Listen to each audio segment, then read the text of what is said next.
the very first use of moving visual images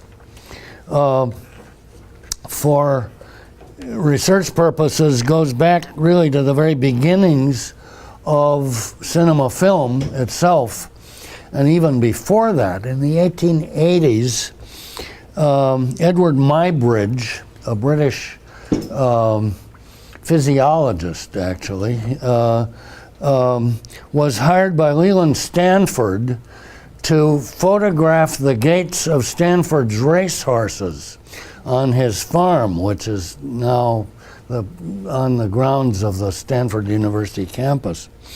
And what he did was he rigged up a whole series of still cameras with strings attached, and as the horses ran across the strings and broke them, the shutters would click, and you got a series of microsecond pictures in sequence of the gaits of the horses.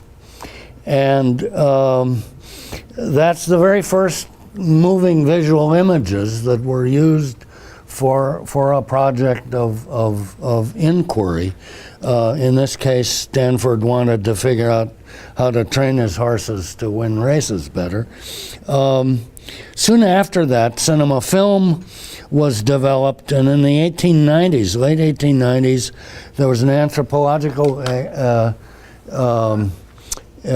expedition to Melanesia and Micronesia in the South Pacific.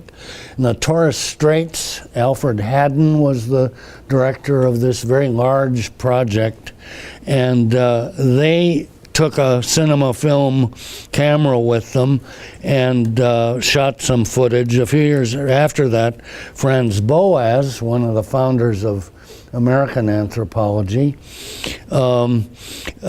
made films of dancing and other kinds of ritual performance on the northwest coast of the Pacific among Native American tribal groups there, Haida and others. That was about 1905, I believe.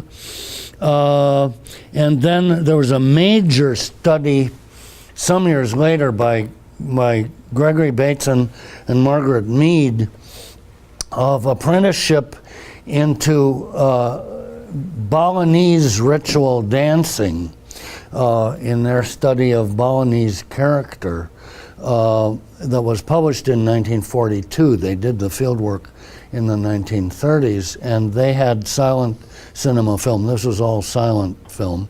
So this brings us to kind of the immediate post-World War II era, and we have two things that become technologically available. First of all, by then, sound cinema film had a good 15, 20 years of history, and relatively portable cinema. The 16 millimeter cameras were being equipped with sound, so you could carry them around to more sites than the big studio cameras in the movies.